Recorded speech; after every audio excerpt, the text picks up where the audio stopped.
I'm home. Back here, sweetie. How was it? Worst weather I've ever seen. You should put some coffee on. It'll warm you up.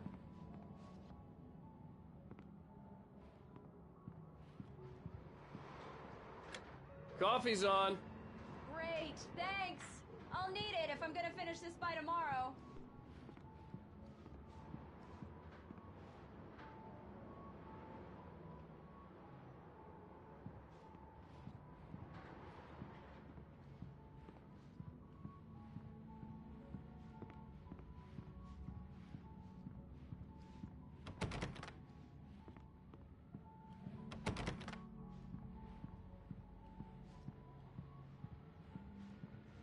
Oh, hey, I just finished those cover mock-ups. They're on your desk. Tell me what you think.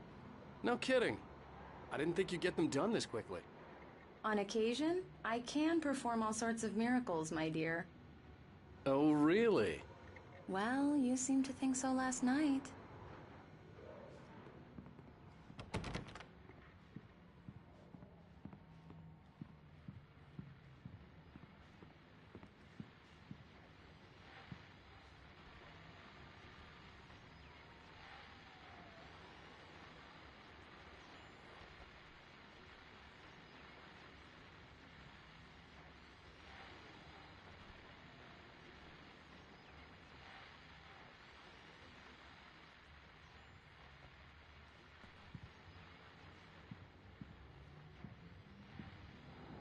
These look really good. Oh, sure, until Barry gets his hands on them. Which, by the way, will happen over my dead body. The last time was the last time. Oh, and speaking of Barry, he called. Alan! Alan! Please check the fuse box! I'm right here. I'm on it, honey. Please, hurry! Honey, it's a power outage. I've got the flashlight. Okay. Hi. You okay? I'm sorry. It just really spooked me. Don't worry. We'll just break out the candles. I know, it's stupid, but it's just... Especially when I'm not prepared for it, you know? It gets to me. I love you. Tell me a story, writer. Okay. I used to have these nightmares when I was a kid. The dark really spooked me, too. When it got really bad, my mom gave me this old light switch. She called it the clicker. The clicker, huh? Yeah. If I ever got scared of the dark, I could just flip the switch and a magic light would scare the monsters away. Oh, sure. Here it is. Alan. Maybe it'll help you, too. Yeah, nice story, writer boy. You made that up right now, didn't you? No. Seriously. I love you, even if you are a liar. Thanks for this.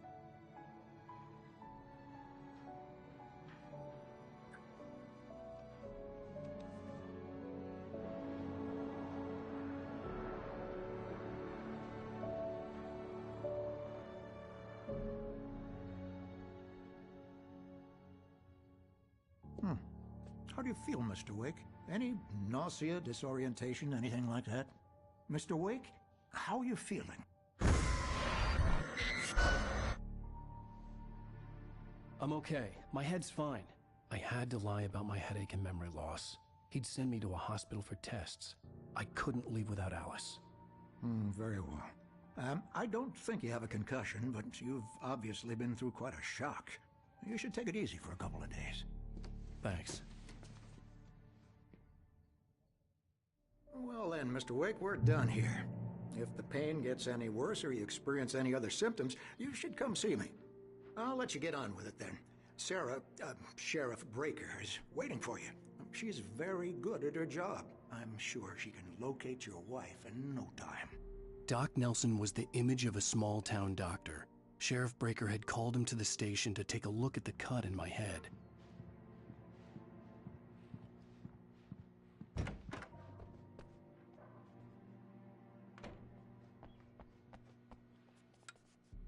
Thank you for testing the lights, Miss Weaver.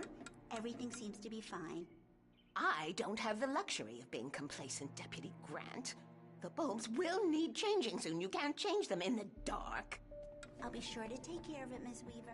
Have a nice day Yeah, it's Mulligan here. I'm at Stucky's gas station with Thornton. There's no sign of him. Over. Wait. Yeah, this is Thornton. Look, we've located the brake float. It's here. That's some good news, right? Stucky was supposed to be driving it at the rehearsals today. Over. Oh, give me that. Mulligan here. Looks like someone really thrashed the garage. Over. Okay, roger that, guys. Keep looking for Stucky. Jane's out. Mr. Wake, the sheriff is waiting for you in her office down the corridor.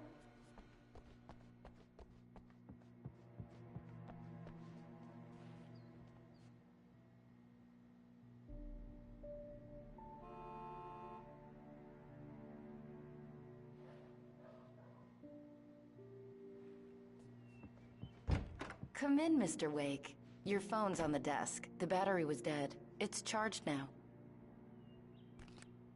Have you started looking for my wife yet? My men are already on it. Now, can you tell me what happened? I'm not sure. I can't remember. We were arguing. I walked out of the cabin. The cabin on Cauldron Lake? How did you end up at Stucky's gas station? I wanted to tell her what had happened last night, but I couldn't. She'd lock me up. Excuse me. I need to take this. Hello? Alan, please help me. Alice? Stop talking to the law. You'll do exactly what I say if you ever want to see your wife. Who is this? Go to the back lot. There's a hole in the fence on the left. Look inside the junker. I left a little something there to convince you we're all on the same page here. After you ditch the cops, you're gonna meet me in Elderwood National Park. Mr. Wake, can I help you with anything? Midnight. Don't do nothing stupid, pal. We're watching you. I couldn't go anywhere yet. I had to play along with the caller. Alice's life was at stake. I need to get some air. The sheriff said I could go out back. Hey, mister! Hey, can you turn the light? The light's on! The deputies, they'll understand. Thank you, man, thank you. Hey, you're all right. You're a good guy. The early morning light hurt my eyes and made my head ache. The man on the phone had said, go through the fence on the left. Well, folks, it's been another long night, and it's about time for me to sign off for a while. God knows I need my beauty sleep.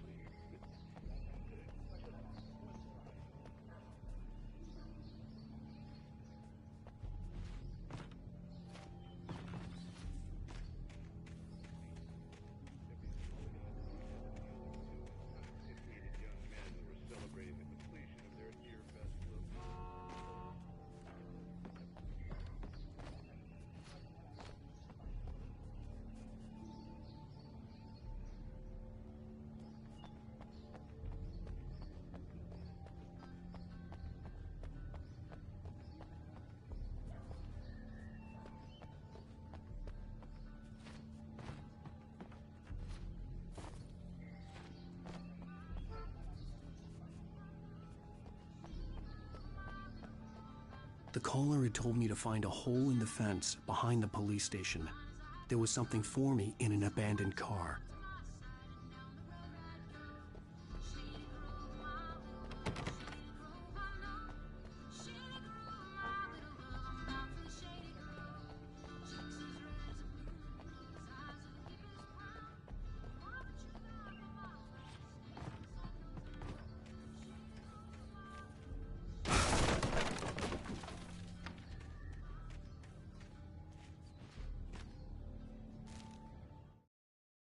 The kidnapper fired his gun one last time, and the shadow vanished into the darkness it had come from.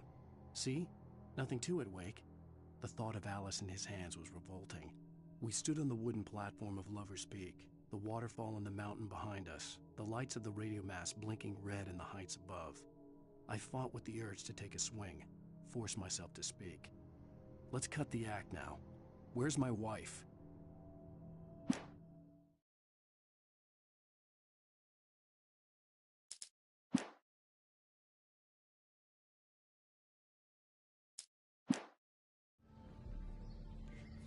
Alice's driver's license had been placed on the front seat. The caller meant business. Barry? Ow! Thank God! Where the hell have you been? I've been trying to reach you for a week, you and Alice. I've been worried sick. I flew out yesterday. I'm here in Bright Falls. Barry, listen to me. I'm at the sheriff's station. Come and get me. I can't talk now. Al, what the hell is going on? I had to get the sheriff to let me go. I needed to get to Elderwood National Park to meet Alice's kidnappers.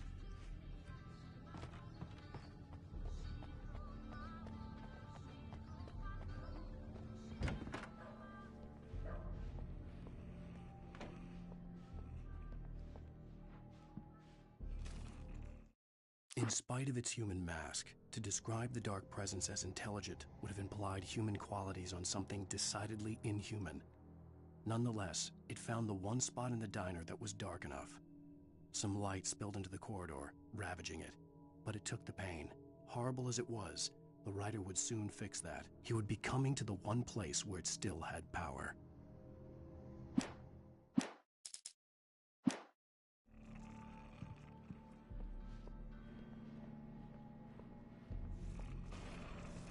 A writer is a light that reveals the world of his story from darkness, shapes it from nothingness. The way a sculptor carves a statue from a block of granite. If I stop, the world I'm making dies. Darkness will reclaim it. It's a long, hard journey into the dark. Alice's life is at stake, but I can't think about that, or I'll lose it. The dread lingers at the edge of perception. I'll push on. Anything is possible here. I'll write this. Marvelous, Sarah. I just wanted to settle all the damage the Anderson brothers might have inadvertently caused on their recent and regrettable. Are you feeling any better, Mr. Wake? I'd like to leave. Am I free to go? Well, we still need to talk about... Am I under arrest? No, of course not. But I need to know where you'll be staying so I can get in touch with you. I'd avoid the motel. The Majestic is known for its roaches. The cabins at Elderwood are pretty nice, though. That sounds perfect. I'm Dr. Emil Hartman. I'd like to invite you to stay at Cauldron Lake Lodge. Did you talk to my wife? I had the pleasure of discussing your situation with her on several occasions. Did you set something up with her? I invited her here. My clinic is a place where... Oh! Hey! Oh, my! Take it easy. Hey, nobody move! Get your hands off of my client! Who are you? I'm Barry Wheeler, his agent. If you have business with Mr. Wake, you talk to me. You yokels won't know what hit you once I sick my lawyers on your asses. No harm done, Sarah. I'm all right. I don't want to press charges. Mr. Wake, my offer still stands. Get me out of here. What the hell was that about, Al? We don't need a replay of that thing with the paparazzi. I thought they were gonna lock you up. I had to talk to someone. I told Barry everything. He thought I was certifiable, but when he heard about the manuscript, I had him.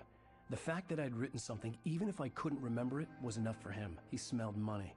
And he believed that Alice had been kidnapped. Anything beyond that was another story. I had a midnight appointment with the kidnapper in a place called Lover's Peak, somewhere in Elderwood National Park. The plan was to rent a cabin. I don't like it, Al. I don't like any of it. It's not good. In fact, it's the absolute opposite of good. Mr. Wake! Barry, you found him! Hi, Rose. Oh, wow. I was just thinking about you, too. Great. I was just bringing Rusty some coffee. He's on the balcony, looking after Max. Poor thing. I really need to go. Great to see you again, Mr. Wake. Later! Who's Max?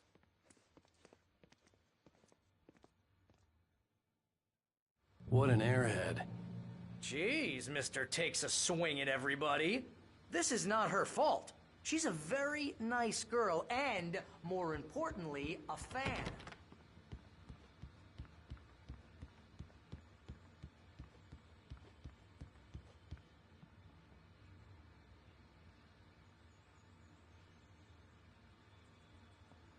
Seriously, Al, what you were saying in the car? Just listen to yourself. What, you shot a guy and his body just disappeared? When was the last time you slept? What, are you high? Have you been drinking? No!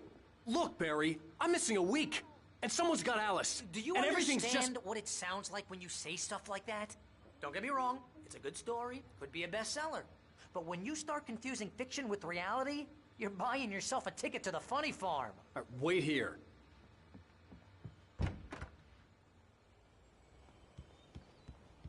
Easy there, boy. I'm almost done. Hey, Rusty, right? You rent cabins. Oh, Mr. Wake.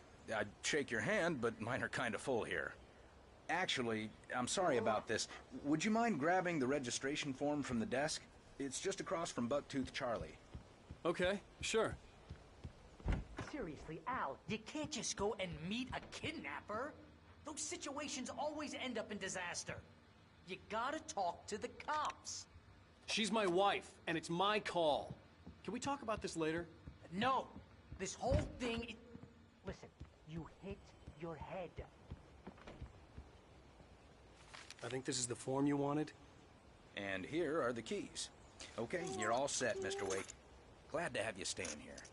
Thanks. Can you tell me how to get to Lover's Peak? If you're trying to pull a joke on me, freak me out, it's working. Ha ha! Let's have a laugh on Barry. Well, you had me going there real funny, Al. You can quit it now.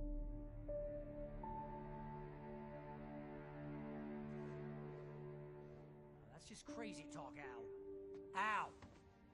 Al? We should go to the sheriff or call the FBI. Damn it, Barry, they'll kill her! This is not a goddamn debate, Barry. I'm going to Lover's Peak. He said to come alone. Okay then. I understand. You're my best friend, and I'm worried that you're not right in the head. Tell me what to do to help, and I'll do it. You stay here, and if I'm not back by morning, call the cavalry. Achoo! Achoo! Just be careful with the natives, Al. These yokels are dangerous. Everybody hates a tourist, or it'll be Deliverance all over again. Achoo! Bless you.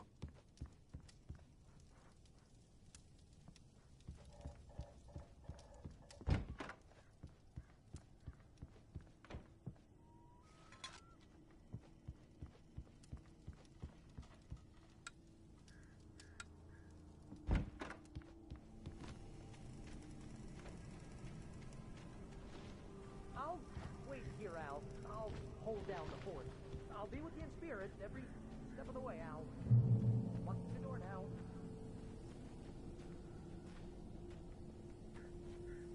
Barry had the keys to the car he rented.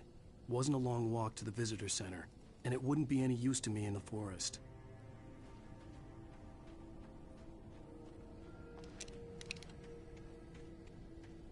I knew I should have gone to the cops.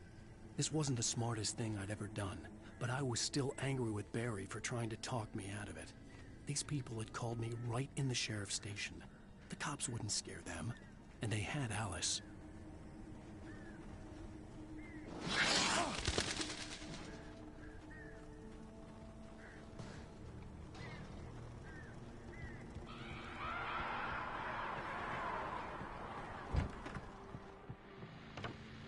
Welcome back to the show, folks. As promised, our very own Dr. Nelson has just parked his rear end in the studio. Doc, what's your Deerfest plan like? My plan? You make it sound a lot more organized than I ever seem to manage.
Crime and punishment.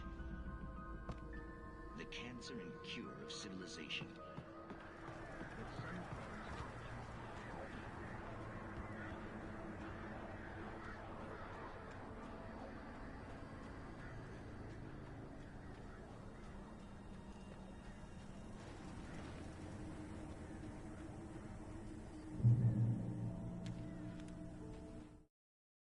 The air in the visitor center was heavy with an awful smell, as if some rotten drowned thing had crawled up from its grave. Rusty kept coughing blood. My eyes were drawn to the twisted shape of his broken leg. The attack had been vicious. Max whined in his cage. Rusty's eyes were wild with fear and terror. He gasped. "Mr. Wake, it happened just the way it was on that page."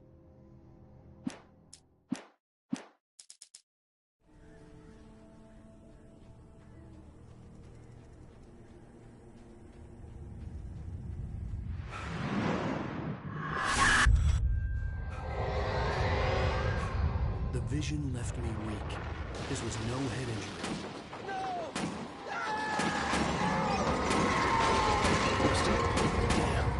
Rusty, hang on! They're coming! Please, help me! Help me! Help me! Can you hear me? Anyone! Please, help! Help me! Hello? Back here! I'm back here! Hey! Mr. Wake? Oh, hell. It happened just the way it was on that page. I found. Came true. It knew. So dark. It'll come back for me. You must... The lights. In the office. I have the key. Okay, Rusty. Hang on. I'll be right back. Whatever did this couldn't be far. Rusty had found a page from the manuscript. It would help me understand what had happened.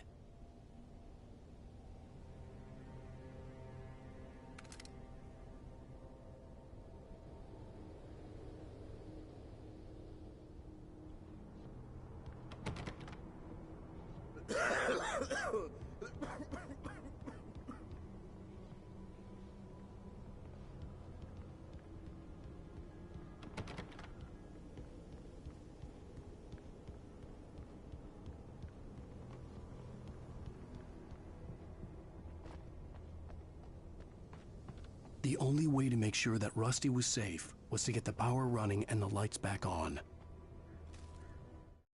The visitor center was sturdy, but the impact turned the front of the building into splinters. Rusty was thrown across the lobby like a rag doll and hit the far wall hard. It didn't hurt until he tried to move and saw his leg bend the wrong way, felt the broken ribs stabbing him on the inside. Rusty howled in pain and fear, suddenly afraid to die alone.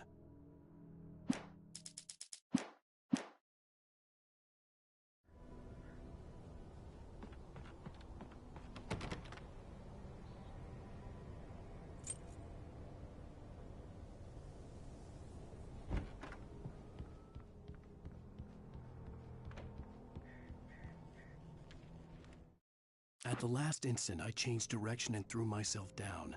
The axe splintered the trunk of a tree. I stumbled into the pool of bright light. My lungs burned. I was too exhausted to move. I tensed as I waited for the killing blow, but it never came. I raised my head. Nothing moved in the darkness beyond. For the moment, bathed in the cold light, I was safe.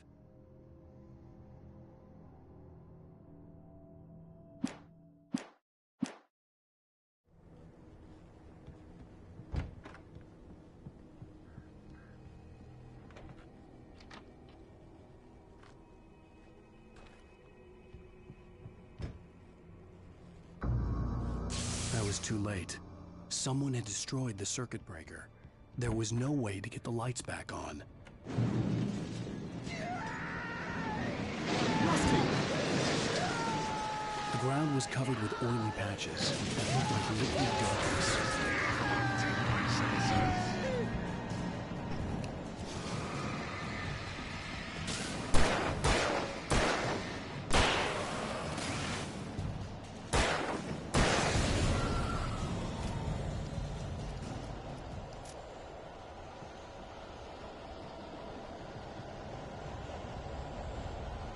Something had torn a mammoth-sized hole in the wall.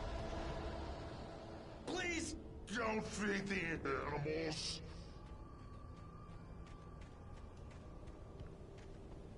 Fishing! Is Who purchase up park? Fishing. License! Obey! The Park Ranger's instructions. At all times. Rusty? Rusty, no! Never.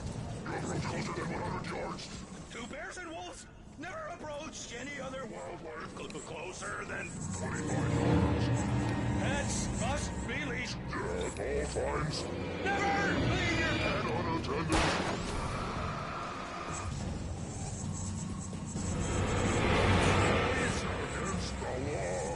To remove any natural objects or historical artifacts from the park.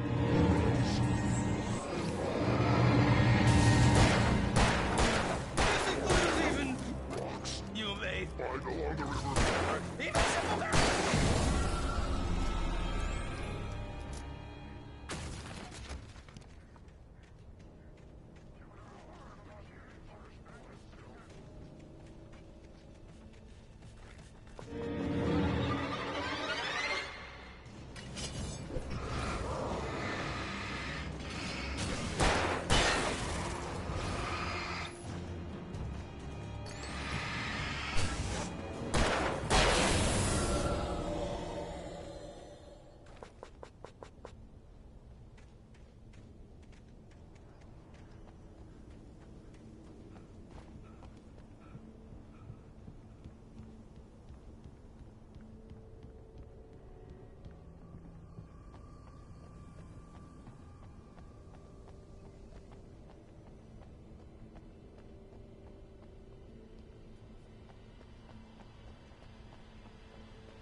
Forget about it, Barry. It's just me going crazy. Oh, jeez. Oh, jeez. You're not crazy. I wish you were crazy, but you're not crazy. Ow, be careful. Stay in the cabin. Don't open the door for anyone. I mean it.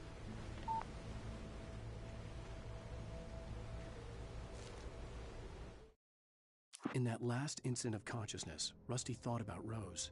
He was older than she was. Rose was barely out of her teens. But she made him feel young and forget what a train wreck his long-dead marriage had been. He still wore the ring. He'd been waiting for her to tell him to take it off. Now she never would.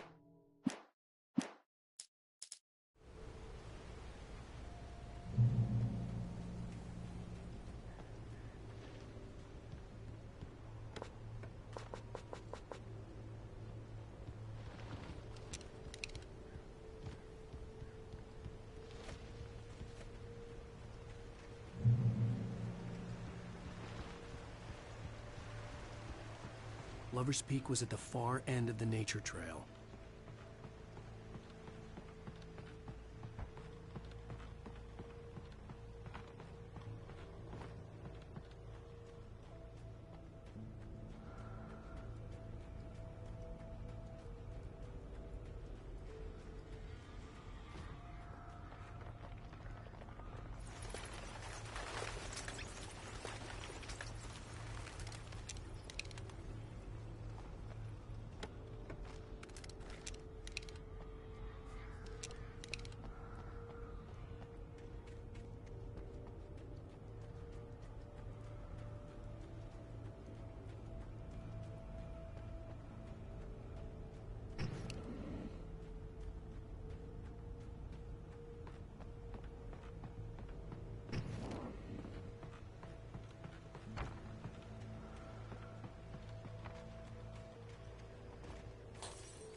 turned the corner, afraid of what the flashlight's beam might reveal.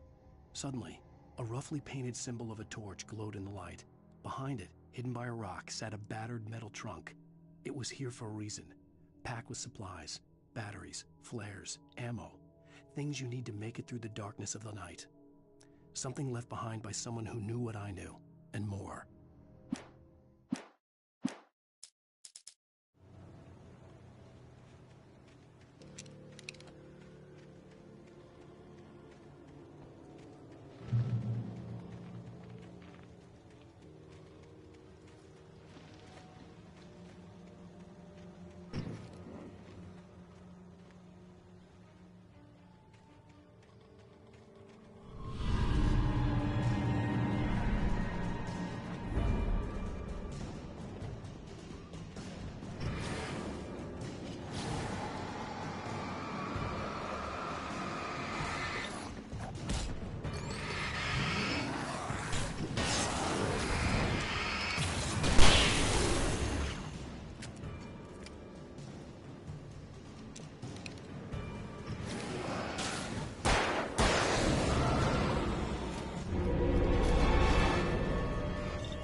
Agent Nightingale didn't want to be in Bright Falls.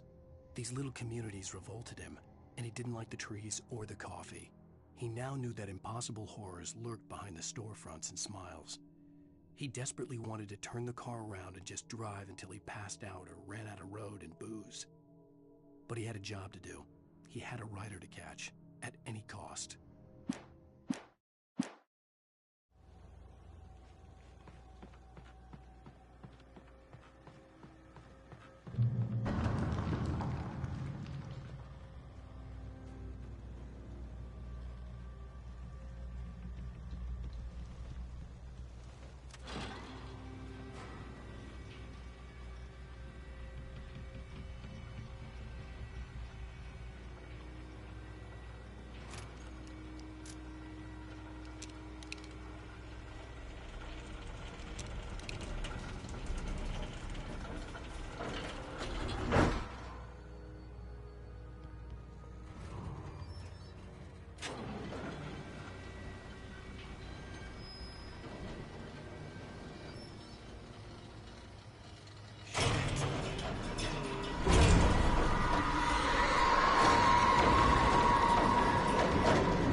on, we gotta get moving. More of them coming.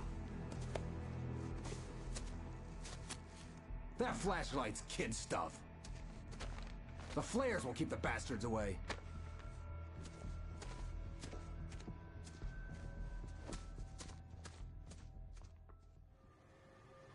You can see them too? Hell, of course I see them. Come on, we gotta move. Why? Because that's the way the story goes. Yeah, but... Let's move! I lost my gun back there. Oh, I've got a gun. Just keep that light steady on him. It took a moment, but then I recognized him. He'd been on the ferry when I first arrived here with Alice. He knew my name. We were headed in the direction of Lover's Peak. There was no way this was a coincidence. He was the kidnapper. Come on, Wake! You better keep up.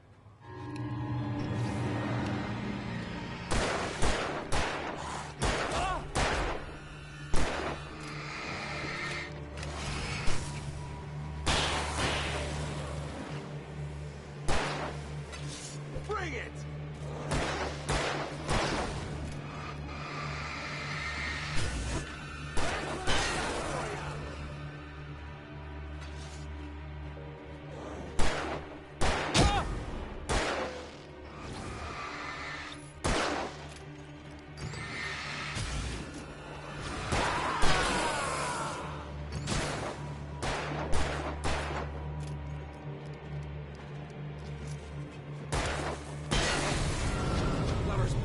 Right up these stairs, Wake. Use the flares from the emergency box to hold them off while I get these boards off. Give me the gun. Yeah, no can do, Wake. Are you kidding? Give me the gun! No time for back talk. Hold them off, damn it!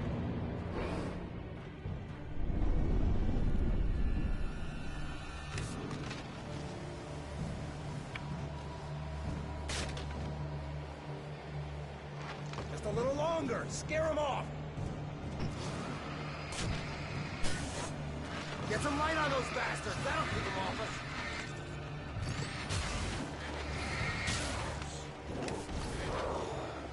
Just a little longer. I almost got it. Okay, it's open. Move it or lose it.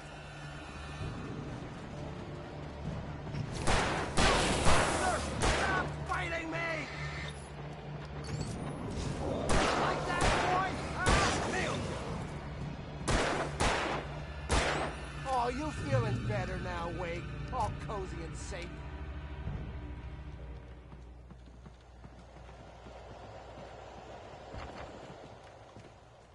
Better get ready. They'll be on us soon.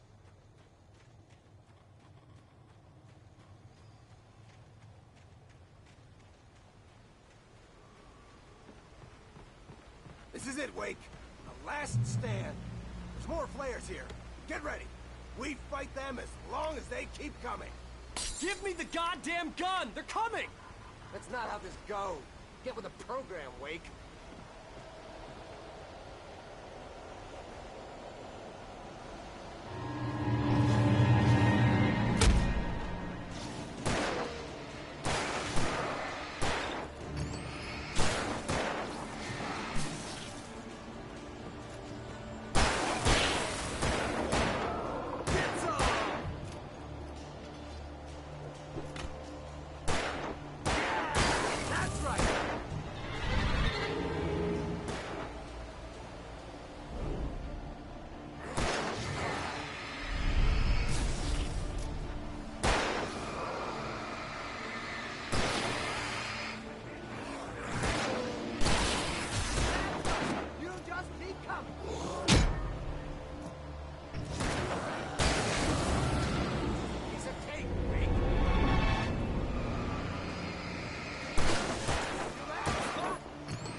Let's cut the act now. Where's my wife? I knew you were gonna say that. I read it all before. You're a hell of a writer. Congratulations. You're gonna bring about something glorious and terrible once we get you some proper editorial control. What the hell are you talking about? Where's Alice? I want the entire manuscript, or she's gonna suffer bad. You touch her and I'll...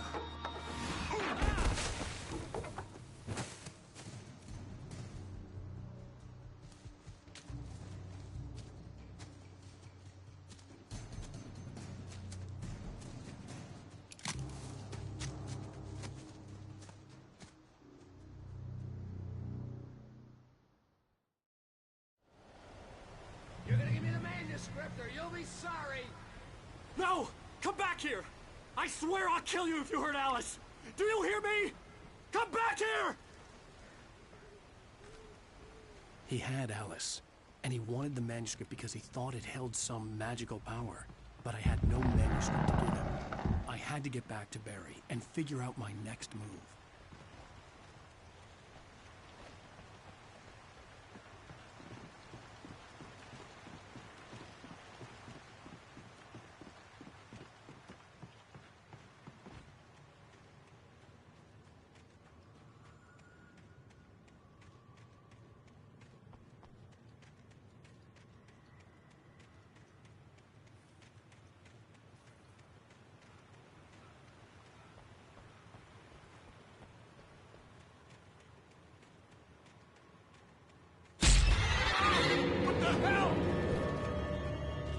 Rusty had warned me about these traps. It hurt like hell. I was stuck.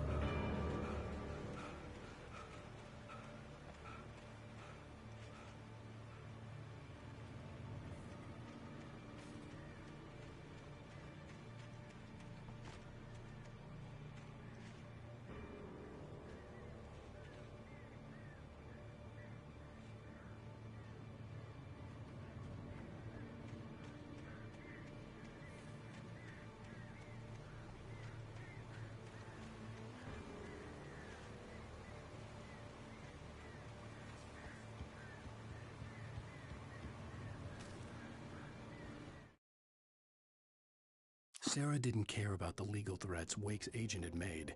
She let Wake go without argument, because there was something about him she couldn't quite put her finger on, something that reminded her of her father. She didn't think Wake would hurt his wife. Then she thought about the way he waded into Hartman, that hair-trigger rage flaring up without warning.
The night had been one desperate situation after another.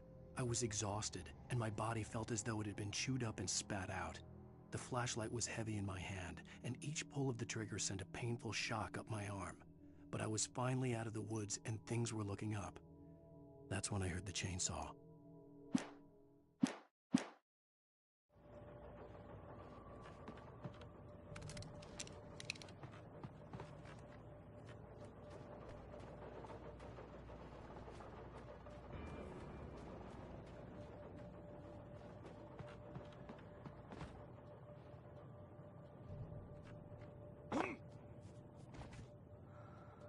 I had heard the plane fall. It made no sense. It was clear that it had just fallen here, but it was very old and obviously hadn't flown in decades. Looking at it sent a shiver down my spine.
The logging site was a mess.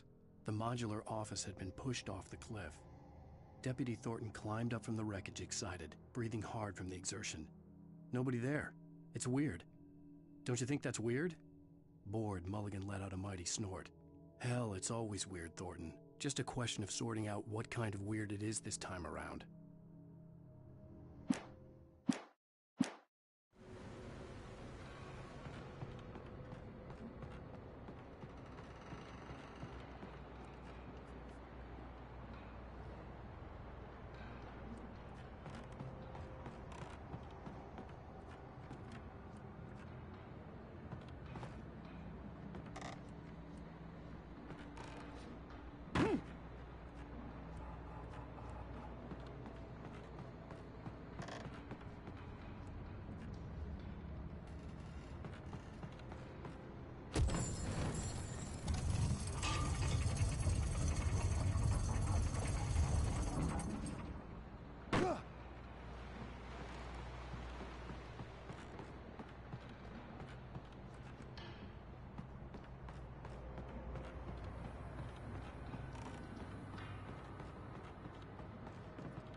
When Barry saw the darkness attack the visitor center, it made him a believer.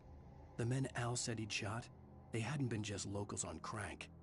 Somehow the world had changed, like the channel had been switched without warning. You think you're watching a sitcom, and you're really watching a horror show. When the birds started attacking the cabin, Barry wasn't surprised, just terrified.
Shadows stirred and the wind picked up as I ran through the forest. I felt the dark presence turning its gaze toward me. Then the moonlight was blotted out by dark shadows that raced violently across the ground, moving too swiftly to be natural. Darkness gathered between the trees and melted again to reveal the Taken. No natural path had brought them here.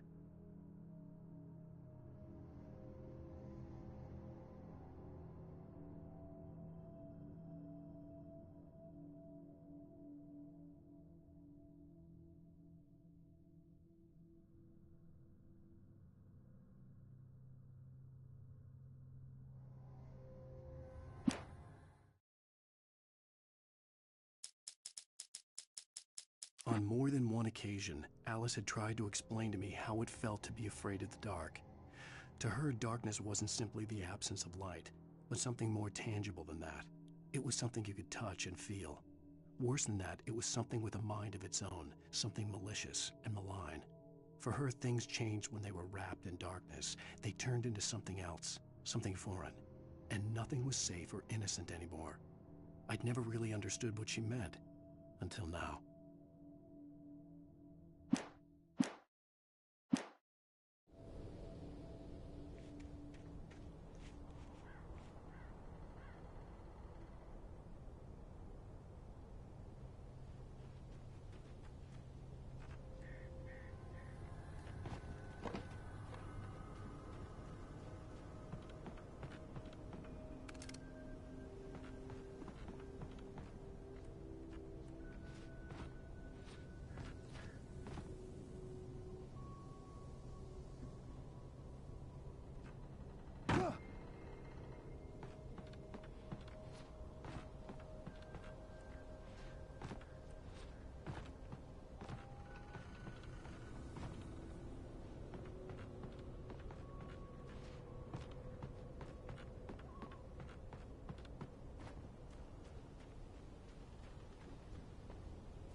A hazardous occupation.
Stay out of sight.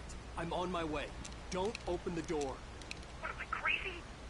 Stay hidden. I'll be there soon. Just make sure you keep the lights on.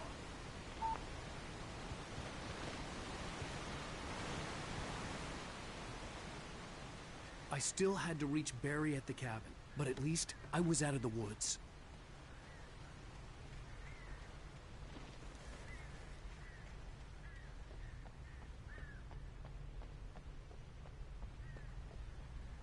I'd have to get the car from the locked garage. It would get me back to Barry faster, and the headlights were a welcome bonus.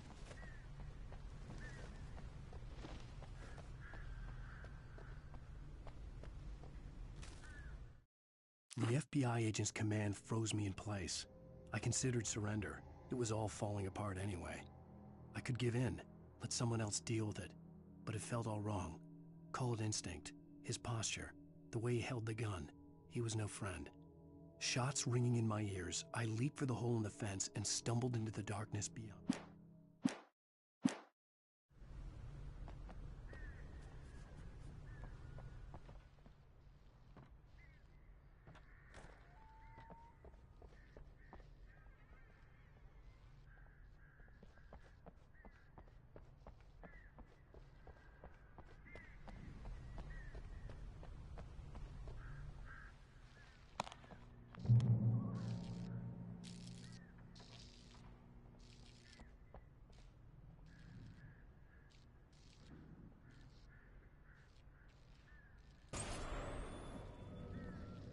A story is not a machine that does what you tell it. A story is a beast with a life of its own. You can create it, shape it, but as the story grows, it starts wanting things of its own. Change one thing and you set off a chain reaction of events that spreads through the whole thing. The characters have to be true to themselves. The events need to follow a logic that fits the story. A single flaw and the magic is gone. The story dies. Alice dies. You can hold and yourself.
The flare gun was probably the best weapon I could imagine against the dark things I was facing.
It was the kidnapper.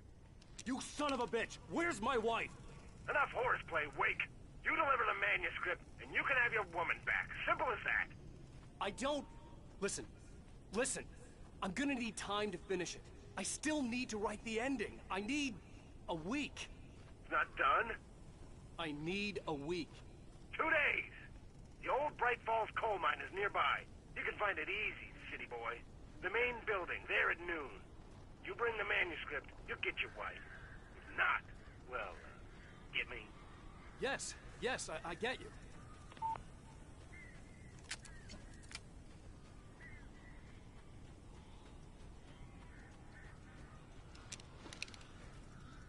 Barry had talked about birds over the phone. Barry had never gotten along with Alice, but he knew Alan loved her with an almost frightening intensity. And now something had happened to Alice. And here was Al armed with a gun and saying things people got put in padded cells for. It was as if his friend had experienced a massive psychotic episode and was now totally disconnected from reality.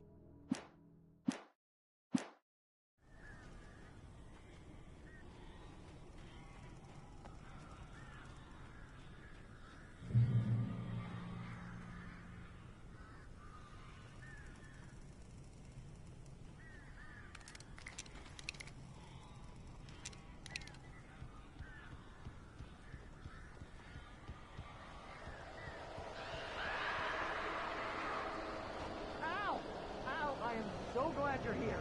A couple of them got in here before I blocked the chimney. This isn't normal. These birds are weird.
Open the door now.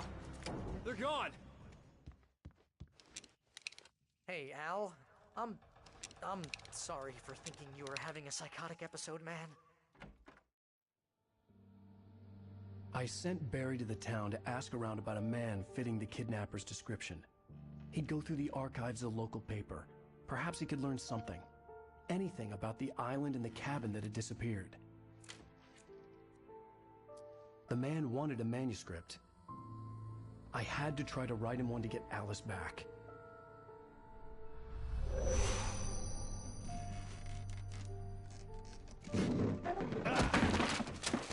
For me, the supernatural had always been nothing but a metaphor for the human psyche, a tool to use in writing fiction. Now, it was happening for real, and I couldn't put a single word on paper.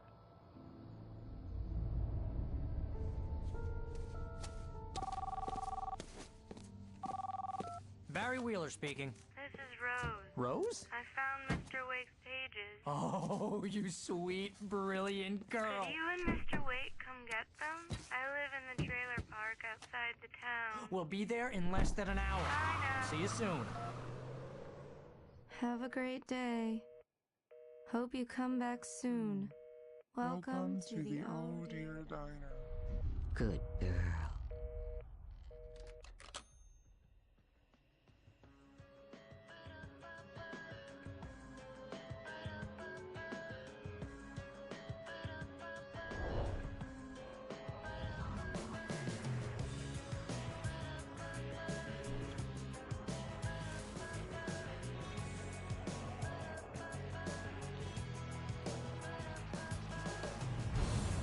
Come here. Pretty please, can you tell me where I am? You, won't you say something? Previously on Alan Wake, Alice has been kidnapped. Alan, please help me. Alice? You'll do exactly what I say if you ever want to see your wife again. I can't tell anyone except my agent Barry. Damn it, Barry, they'll kill her. You're my best friend, and I'm worried that you're not right in the head. The ransom is a manuscript I supposedly wrote that's coming true before my eyes. It happened just the way it was on that page. So dark. I have found only a few scattered pages. I want the entire manuscript. The deadline is in 2 days. I found Mr. Wake's pages. Good girl. How the hell did she get her hands on the manuscript anyway? I don't know. She's resourceful. I told you you were too hard on her. Listen, I found out all sorts of interesting stuff while I was digging around. Yeah. Mr. Wake, it's Sheriff Breaker. We have an FBI agent here, Agent Nightingale. FBI? He's anxious to see you. You'd better come to the station. Okay, I'll be right over, Sheriff. Let's make this quick, huh? Help you folks? Name's Randolph. I'm the manager. We're looking for Rose. Works as a waitress down at the diner. Rose, sure. Nice girl. Who wants to know? I'm Alan Wake. The writer, huh? I heard on the radio you were visiting. Well, I'll show you her trailer. That Rose, she's a nice girl. Always pays her rent on time. As I was saying, Al, I found all sorts of weird stuff from the local newspaper's archives. This place is crazy. Disappearances, mysterious deaths, urban legends come true, and, get this, most of this stuff takes place around Cauldron Lake. Well, you ain't wrong, mister. The Indians thought the lake was a doorway to the underworld. I'm the God-fearing type myself. I don't hold with that sort of thing. Yeah, okay. Anyway, there was an island there owned by a guy called Thomas Zane. Now, some of the articles I found about him make him out to be a famous writer, but I ran a bunch of searches, couldn't find a single thing he wrote. Zane was heavily into diving, so much so that the place came to be called Diver's Isle. But the volcano under the lake erupted in 1970, and Zane went down with the island.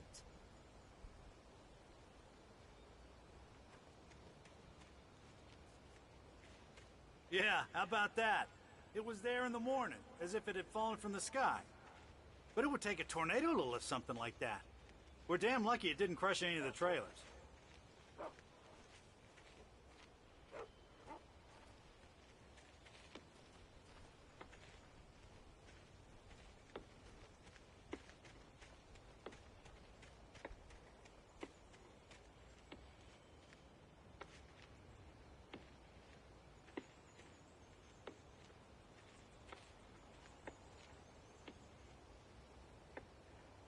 It gets better. A local girl, Barbara Jagger, drowned in Cauldron Lake just a week earlier. They were lovers. Sure, Jagger's a local spook story. The Scratching Hag. Comes for you in the dark. Childish stuff like that. Anyway, Al, I'm just getting to the best part. All of the articles about this stuff were written by Cynthia Weaver. I asked around, and she's that crazy bag lady you met. What, the lamp lady? She can be a little loopy, but she's not homeless or anything. Yeah, anyway, she knew both Jagger and Zane before they both died, and she had some kind of a breakdown.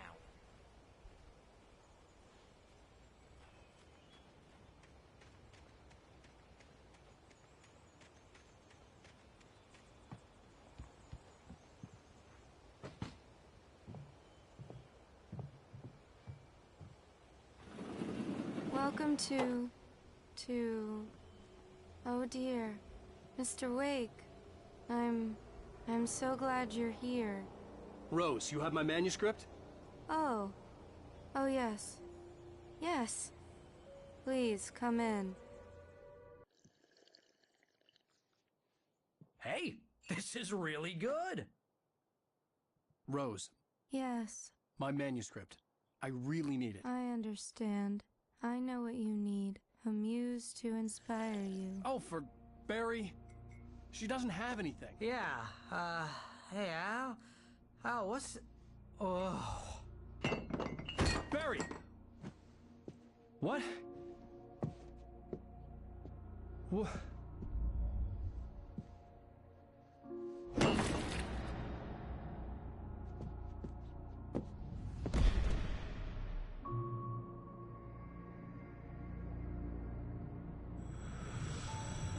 It's coming for you, hiding in my barber's skin. I'm too weak to stop it. You must turn the lights on. I promised I'd come visit you and your lovely wife. You must finish what you started. I insist. You must turn the lights on. Turn the light on. Back to work, boy.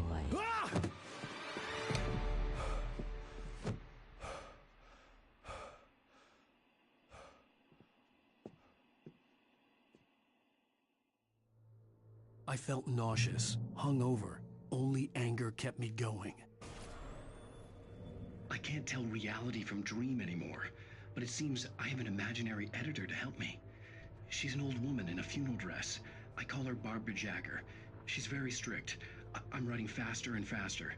My manuscript is being heavily revised. The edits are getting very aggressive, and each day there's less of me and more of her. I hate it, but I know she's right. She promises me I can save Alice this way. She knows more of this than I do. About the complex incantation I'm attempting. About this place. She's worked with another writer under similar circumstances, Thomas Zane. The genre of the story seems to be shifting. It's turning into a horror story. I'm getting close. I can feel it. Rose took a day from me. I had less than 12 hours left to meet the kidnapper. All I could do was get Barry into the car, work something out once I got on the road. Welcome to the Oh Dear Diner. What can I get you today? Coffee? I couldn't work up much hate for Rose. Something had used her to get to me, and left its mark. First refill is free. Milk and sugar on the counter there. Would you like to hear today's specials? Thank you. A nice day. Come back soon.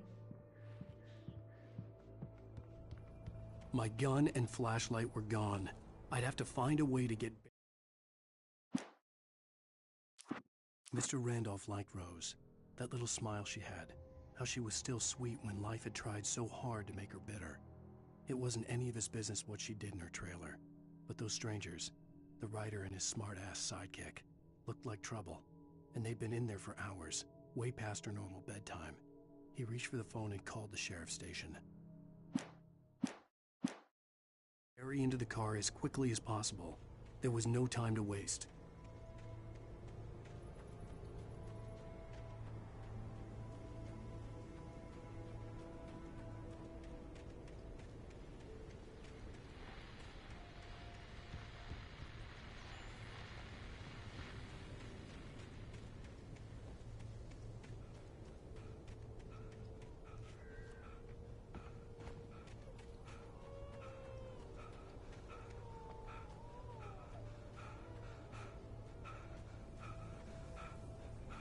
you're gonna get it now. God knows what you've done to that poor girl. This is Agent Nightingale, FBI! Get him up, Hemingway! You're under arrest! You move a muscle, I'll unload right in your goddamn face! Stay right where you are, Spillane!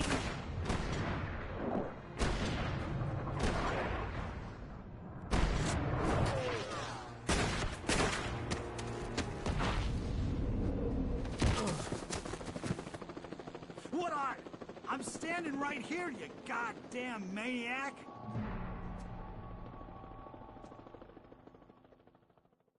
I hated to leave Barry behind, but there was no way I'd miss my appointment with the kidnapper. Give it up, Mr. Wake. Come on.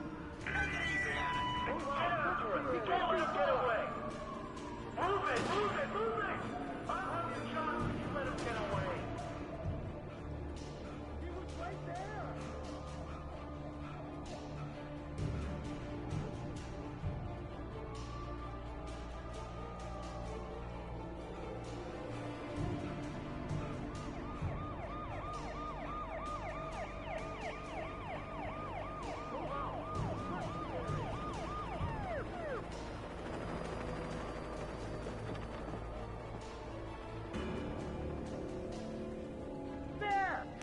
Freeze! Okay, men. Keep your eyes peeled. He's gonna try to make it through here. Oh, damn. There now! Right there! Right there! Where'd he go? God damn it! Where'd he go?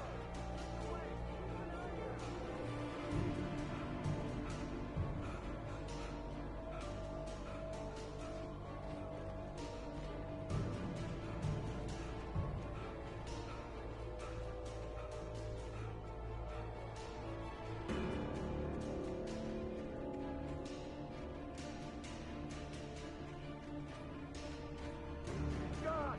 Come on, guys! We need to head him off! For decades, the darkness that wore Barbara Jagger's skin slept fitfully in the dark place that was its home and prison. It was hungry and in pain. It dreamed of its nights of glory when the poet's writing had called it from the depths and given it a brief, terrible taste of power and freedom. The rock stars had stirred it from the deep sleep the poet had sunk it back to in the end. When it sensed the writer on the ferry, it opened its eyes.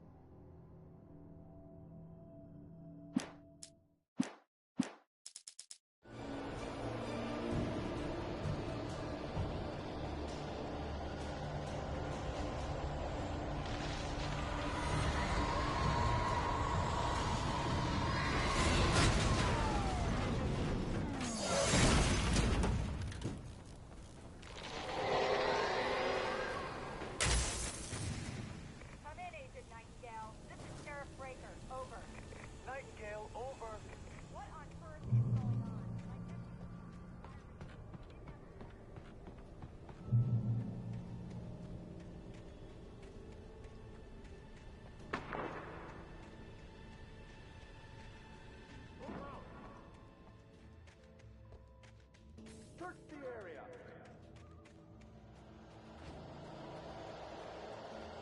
Stay sharp! This way! Over here!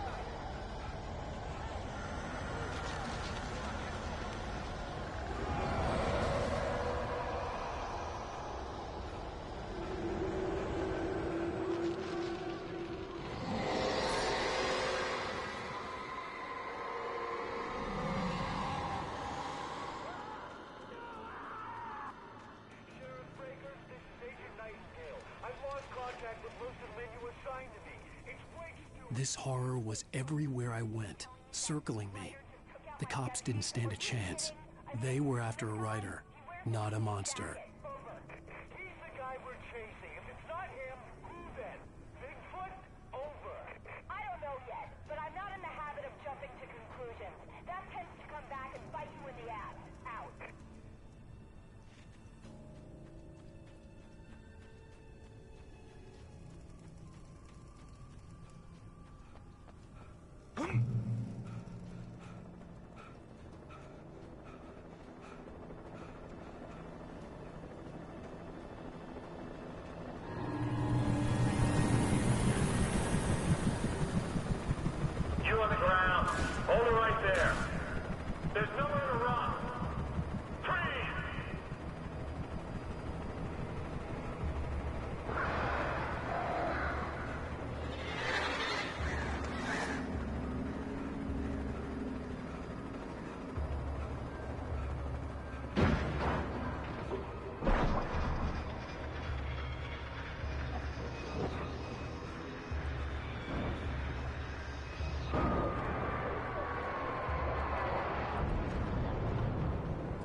Mulligan, Thornton, come in. Over. Thornton here. James, we got both Wheeler and Rose in custody. They didn't put up a fight or anything. Why, they were... Hey, what are you... Come on! Sit down and give me that. James, Mulligan here. Over. Go ahead, Mulligan. Over. We got Wheeler and Rose here. Wheeler's drunk or hopped up on something. Speaking of which, that Fed had a pretty distinctive whiff of Otis Scotch about him, if you know what I mean. Over. I don't have anything on that, Deputy Mulligan. Over. Well, whatever. Anyway, Rose is just being plain weird here. You better get Doc in to take a look at both of them. Over. Gotcha. You better get them here quickly. The, Fed's gonna want to interview Wheeler. Over. Oh, yeah, I'll bet he does. Looks like they have a lot in common. Mulligan out.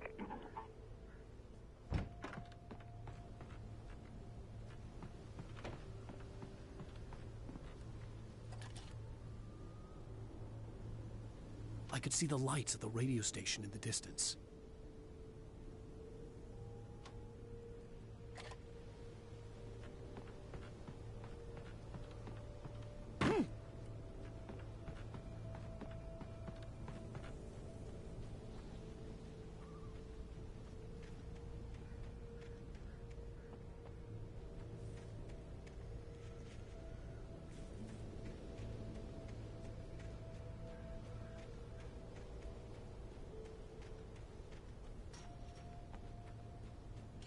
I imagined that the broadcast tower in the distance was part of the local radio station. Maine seemed like a decent guy. Perhaps he could give me directions to the coal mine.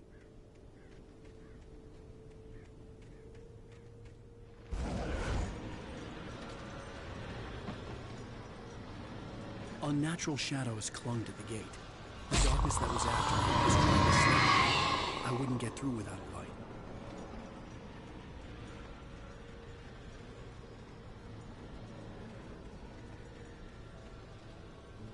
There was no power to the searchlight.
It took me a moment to recognize the flashbang grenades. They were an ideal weapon for my situation. Team 1, come in. Over. Team 1, Sheriff Breaker. Report.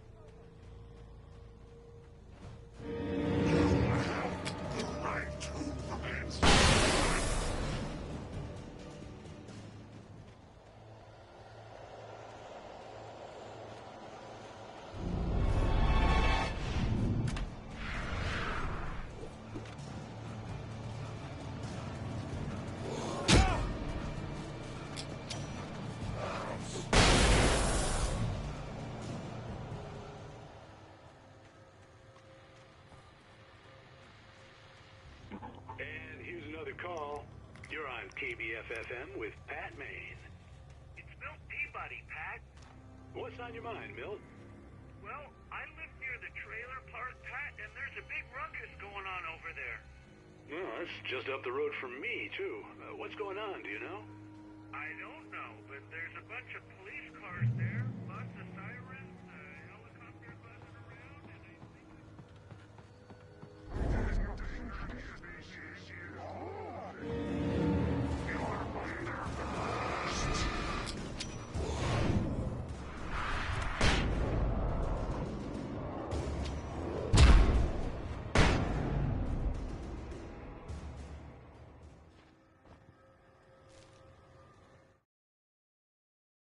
Touched by the dark presence, Rose was lost in a dreamland where everything was drawn in black and gray crayons. The old lady had promised her that all her wishes would come true. She would be Alan Wake's muse. She was smiling so hard it hurt her face. She crushed a bottle full of sleeping pills into the coffee. Deep down inside, she was screaming in terror.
I hoped Maine could lend me a car to get to the coal mine.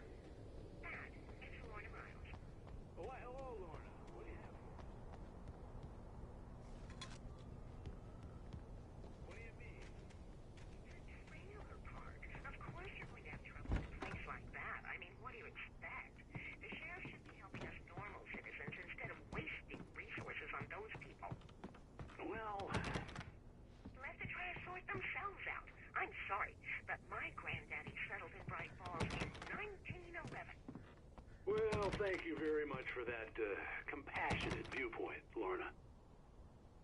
Oh, here's a little surprise. The famous writer Alan Wake just walked in. Folks, I'm going to see if I can talk him into an interview. Come on in, Mr. Wake. Oh, I'm so glad you could find the time to do this, Mr. Wake. Nowhere to run now, Dan Brown. You back away from me. Don't hurt her. Whoa. Everyone calm down. Put the gun down. We're all friends here, right? Cool your jets, Nightingale. We got him. Judas Priest! What the hell's the matter with you? There's a civilian in there.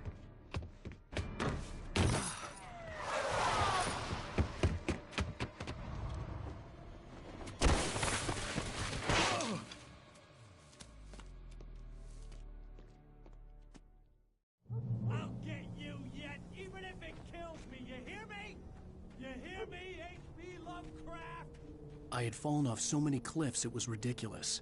That's what you get for naming a book The Sudden Stop. It was probably good I hadn't had the chance to tell Maine where I was going. I'd have to lose the cops and find my own way to the mine. Nightingale stared through the broken studio window into the dark woods. He turned around, started to walk out, but Maine grabbed his arm. "Young man, you almost shot me. You don't shoot off rounds at people like that.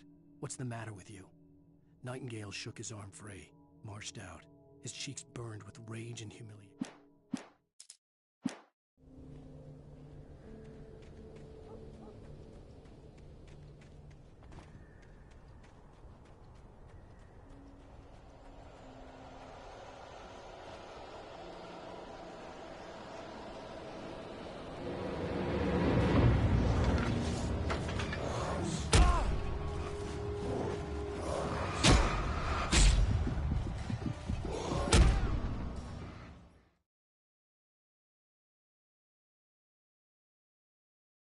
I'll get you yet, even if it kills me, you hear me?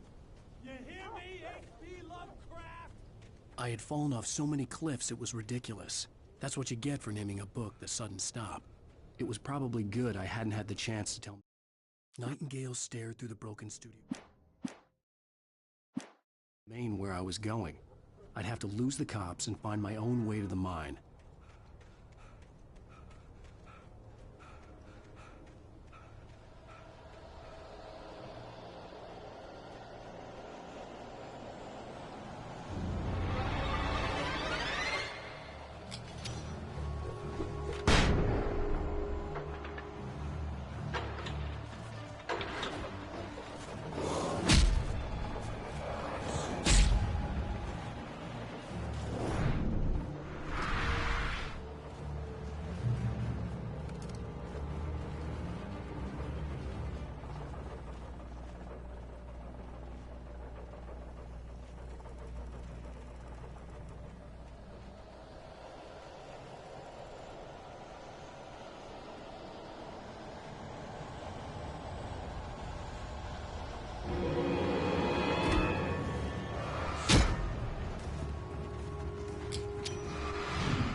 Company work lights to be here.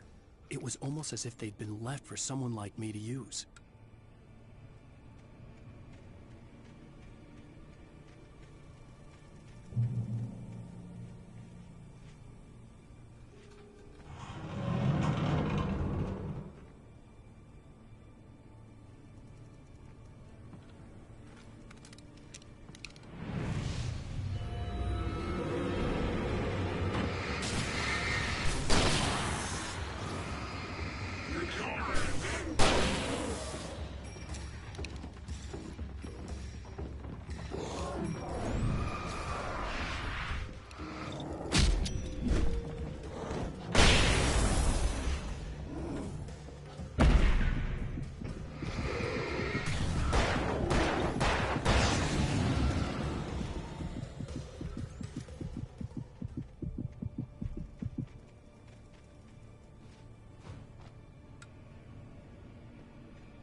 Sarah trusted her gut, and her gut said Agent Nightingale was an asshole. He felt wrong, and it wasn't just the smell of stale booze. It was in the way he flashed his badge, pulled rank, the look in his eyes when he wanted answers. Where was Alan Wake? What was this about an accident? Where was his wife? And most importantly, why did she let Wake go? He wouldn't answer her questions. Federal business was all he'd say.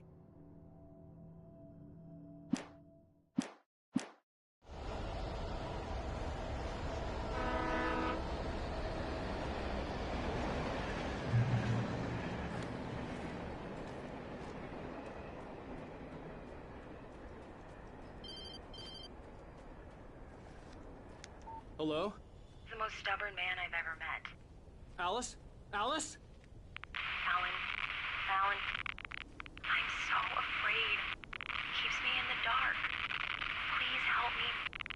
I look at you, Alan, and it's not you. Something else. Looking out from behind your eyes. Alice, I'm here. I'm so alone here. It's all gonna go to hell. You need to be careful. Cooperate. The connection had been terrible, but that wasn't the only thing that hadn't been right with the call. She sounded wrong somehow, but she had called me.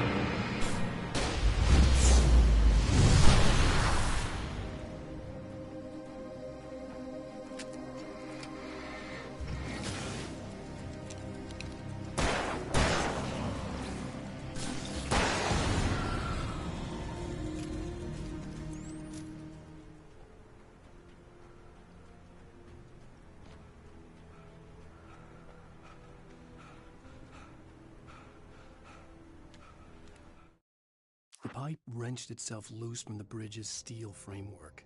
Wrapped in darkness, it floated in midair, twitching. For a moment, I didn't understand what I was looking at. The heavy object lurched at me with impossible force. I threw myself out of the way, but just barely. When I turned my flashlight on it, it shook in a dark rage before it flew at me again.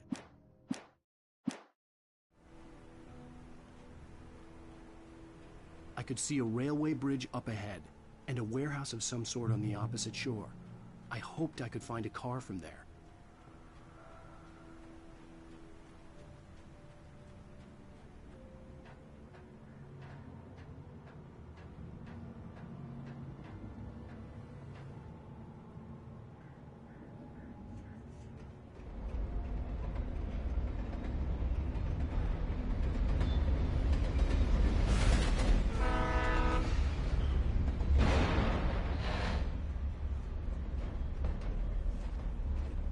The darkness that was pursuing me was growing stronger, and it was taking over everything in its path.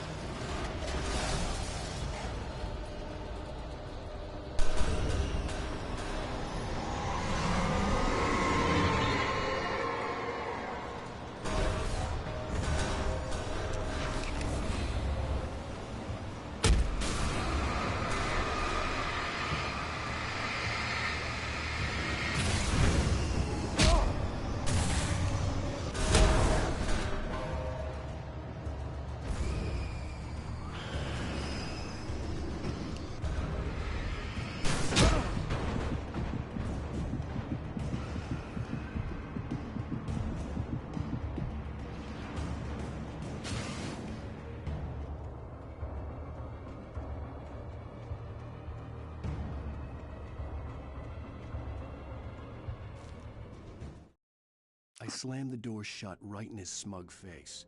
He pleaded for me to open the door. True to form, the asshole actually thought I would obey. I had no sympathy left, no guilt either, not for him. I took a moment to savor the scream. I bet I had a smile on my face. It was all that I had time for. The dark presence was inside the lodge with me.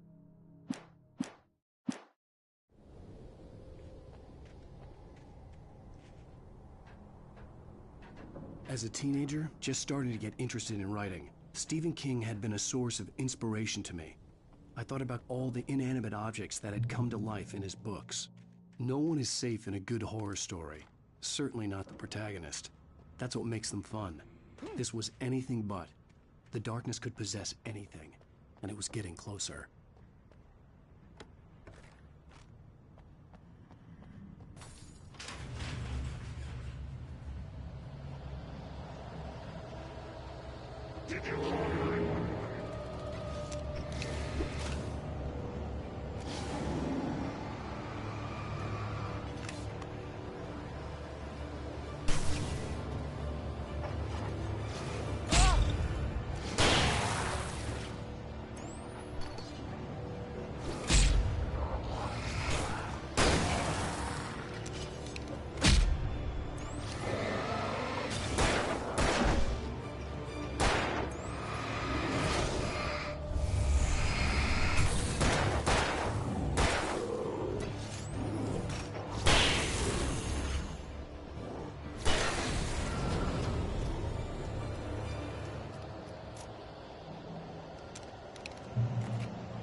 take the facts of our existence for granted, unaware that they are merely a thin veneer of desperate self-delusion, covering a vast cosmos. The darkness surged towards me, sucking everything loose from the ground into its depths, tugging at my clothes.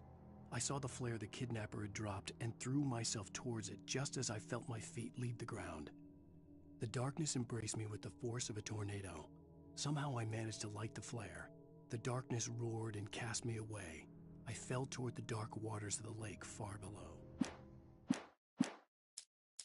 Of madness and horror. Too often the stars are right.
I had never been this glad to see the sunrise. I had a couple of hours to get to the coal mine.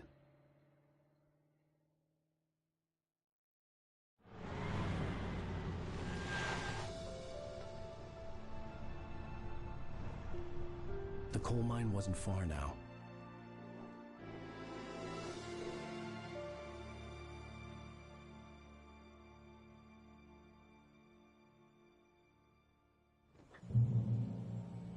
Today, I would meet the kidnapper, and he would give me Alice. I wouldn't give him any other choice. A drowning man will clutch at a straw.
was early. I was supposed to meet the kidnapper at noon in the main building. The coal mine was quiet. It was a museum now.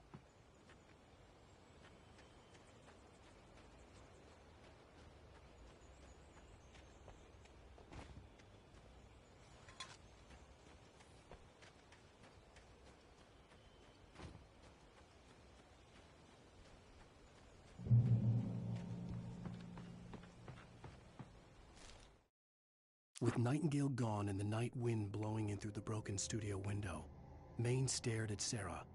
The sheriff looked away. Maine's voice shook with barely controlled anger. That boy's doing more drinking than thinking. I hope you know what you're doing, Sarah. He's got a sickness in his eyes. You take my word for it. He wants Wake for a reason, and it's not for anything good.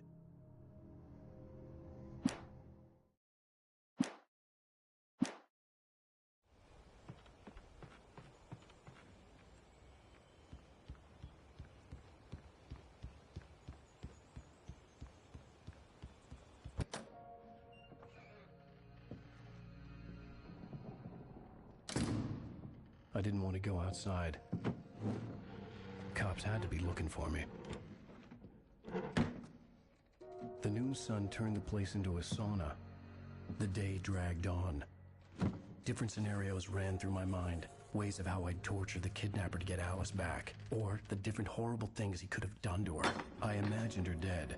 I had no way of knowing she was still alive. It was killing me. I was running on blind hope. It was all a waste of time. The bastard never showed up.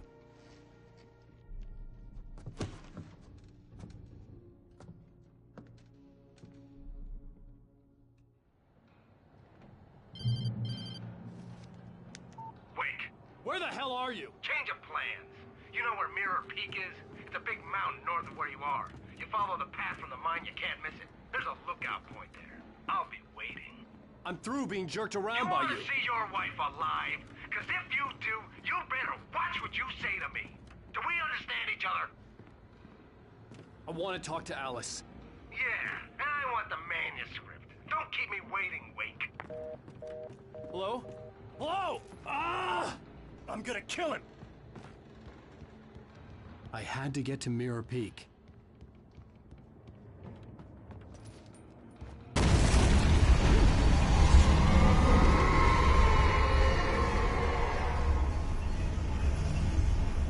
It was close. Maybe closer than ever before.